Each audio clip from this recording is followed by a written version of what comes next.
నీ diversion politics ఇప్పటికే ప్రజలకు బాగా అర్థమైపోయింది. కష్టపడుతున్నటువంటి వాళ్ళు, బాధలు పడుతున్నటువంటి ప్రజలకి నువ్వెంత నీ మీడియా ద్వారా నువ్వు డైవర్షన్ పాలిటిక్స్ చూపించినా, నువ్వు చాలా గొప్ప పరిపాలన అనుకుంటూ నువ్వు ప్రజల దగ్గరికి వెళ్ళినా కూడా ప్రజలు నమ్మే పరిస్థితి ఉందా? ఈరోజు ప్రజలు అందరూ, అన్ని వర్గాల వాళ్ళు కూడా ఎంత సఫర్ అవుతున్నారు. కడుపులో చల్ల కదలకుండా జగన్మోహన్ రెడ్డి గారి ప్రభుత్వంలో ఇంటికే మరి అన్నీ అందించి పేద వర్గాలను ఆదుకున్నారు. రైతు భరోసా కేంద్రాల ద్వారా ధాన్యాన్ని ఎప్పటికప్పుడు కొనుగోలు చేసి రైతులకు న్యాయం చేశారు. అదేవిధంగా గిట్టుబాటు ధర ప్రకటించారు. ఏ సీజన్లో ఆ పంటలకు తగిన విధంగా పెట్టుబడి సాయం అందించారు. ఇన్ని రకాలుగా మేలు చేసినటువంటి జగన్మోహన్ రెడ్డి గారిని పదే పదే రైతులు తలుచుకుంటూనే ఉన్నారు. ఈరోజు మరి కూటమి ప్రభుత్వం రైతులకు మేలు చేస్తామని చెప్పి వచ్చి ఈరోజు రైతుల నోట్లో మట్టి కొట్టినటువంటి పరిస్థితిని ఈరోజు మనం చూస్తూ ఉన్నాము.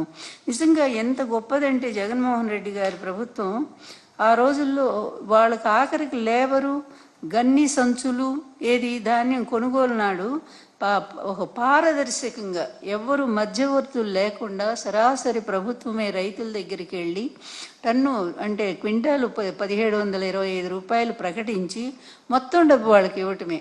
కనీసం వాటి తూకం వేసినటువంటి ధర కానీ, ఆ సంచులు మోసేటువంటి కూలీ కానీ, తర్వాత ఆ సంచులు నింపే ధాన్యం నింపే సంచులు కానీ, ఈ మొత్తం కూడా ప్రభుత్వమే ఆ రోజు భరించింది జగన్మోహన్ రెడ్డి గారి పరిపాలనలో.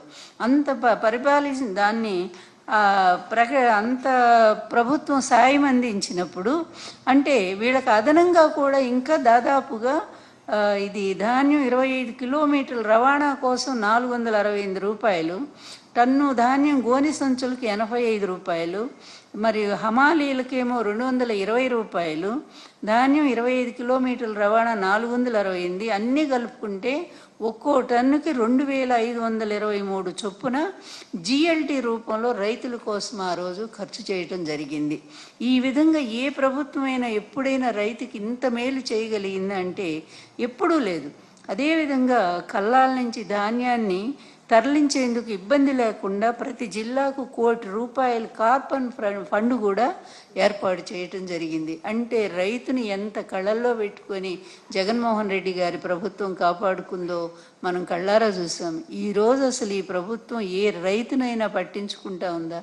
ఎంత దారుణంగా ఉందండి. రంగు మారినా, తడిసినా, మొలకెత్తినా ఈ ధాన్యాన్ని కూడా ఆ రోజు ప్రభుత్వం కొనుగోలు చేసిందే. ఈరోజు ఈ దళారులంతా కూడా రంగు మారిందనో లేకపోతే కొంచెం తేమ ఉందనో వాటి ధర పూర్తిగా సగానికి సగం తగ్గించి వాళ్ళు అడుగుతుంటే రైతుల కళ్ళ వెంట నీళ్లు కాదు రక్తం గారుతూ ఉందండి.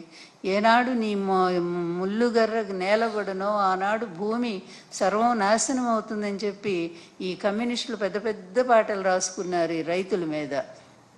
రైతు లేనిది రాజ్యం లేదన్నారు, రైతు లేకపోతే పిడికిడు అన్నం రాదన్నారు. ఇన్ని చెప్పినటువంటి ఈ కమ్యూనిస్టులు కూడా వాళ్ళ కోసం ఒక్కరోజు కూడా మాట్లాడలే.